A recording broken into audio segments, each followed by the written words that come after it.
Ladies and gentlemen of YouTube, welcome back to another Enzo Reviews. I'm Enzo. This little gem in front of you is OlliOlli2.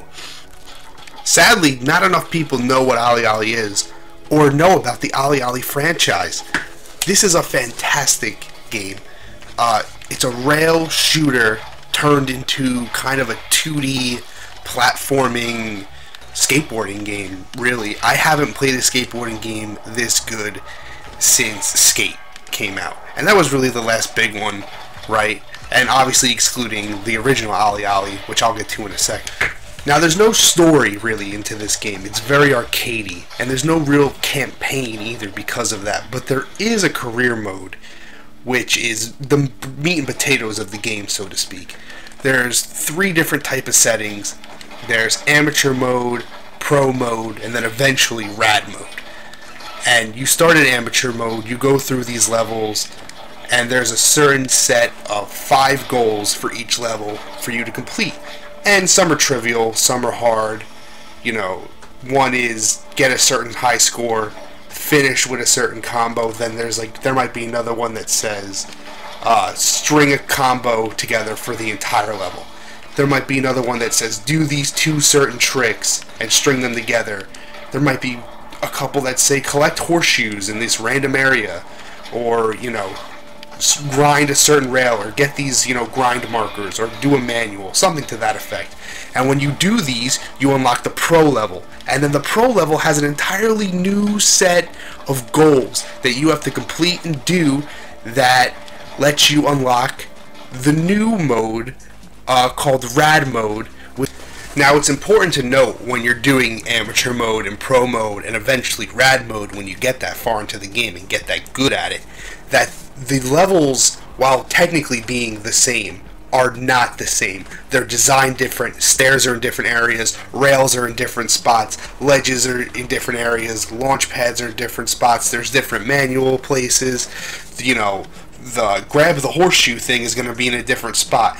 And that's going to keep the game fresh, and that's very important, is keeping the game fresh. And as you go along and level these things up and really kind of get to the new, harder levels, it gets more challenging, and that also keeps the game fresh, and it keeps it difficult, and it always has that challenge to it. And I think that that's super important and gives a lot to the replayability of the game.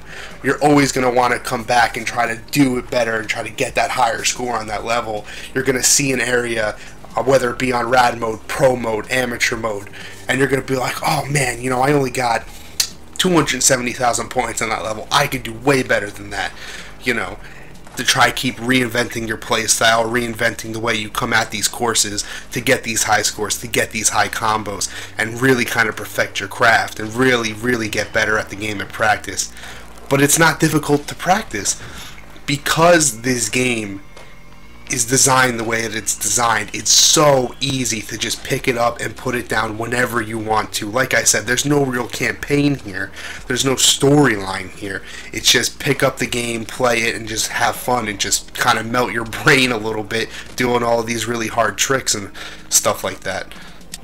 Now, one of the really cool features of OlliOlli2 and OlliOlli1, if you go back and play that also, was this mode called the Daily Grind.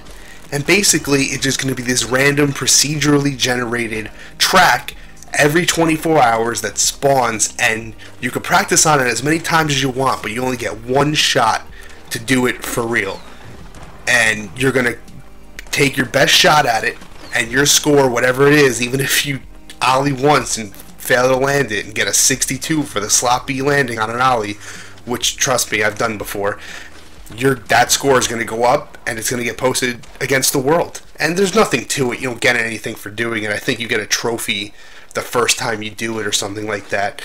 But outside of really that, it's just, you know, kind of for bragging rights to see how you stack against the rest of the world on that procedurally generated course. Now, one of the things I have to point out is the game's soundtrack, which is fantastic.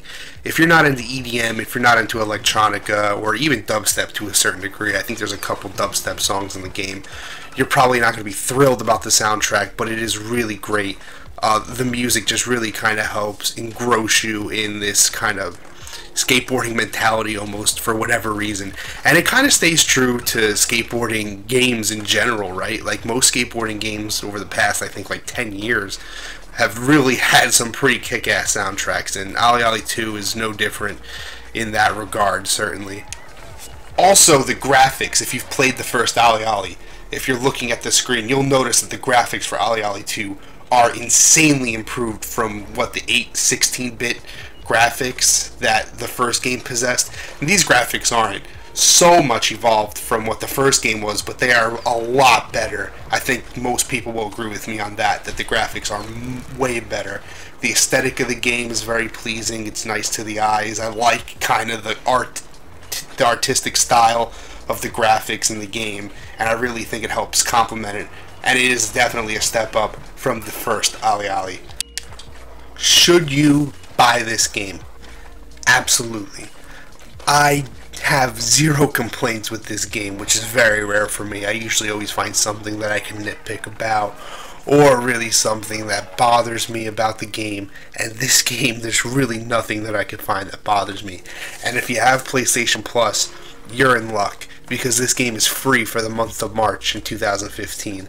If you're watching this after that, it's still worth the buy. I think it's only like $14.99 or something like that.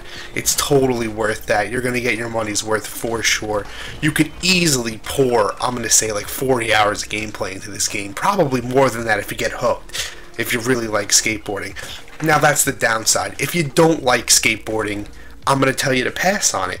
I'm just going to tell you to not buy it. If you don't like skating, if you've never skated before, you're going to pick up OlliOlli2, you're going to run through some of the tricks and things like that, and you're never like, I've never heard of any of this stuff. If you weren't big into, like, maybe the X Games scene of the 90s, the Tony Hawk Pro Skater games of the world, this game's probably not for you. You should probably pass. But like I said, at the end of the day, it all comes down to what your experience with the game is. You have to go out there and try it for yourself and experience it for yourself. Did you like the game? Did you not like the game? Was it good? Was it bad? Let me know in the comment section below. Like the video, share the video, subscribe to the channel. I got more game reviews coming out later this month. I'm starting a podcast with my buddy Jeremy. Bunch of content for you guys. Or you can comment on the video below telling me that I'm trash and that I shouldn't do this anymore. And maybe I'll take that advice. Thank you so much, you guys, for watching this video, helping the dream stay real. My name is Enzo. Your name is YouTube. And as always, Internet, stay classy.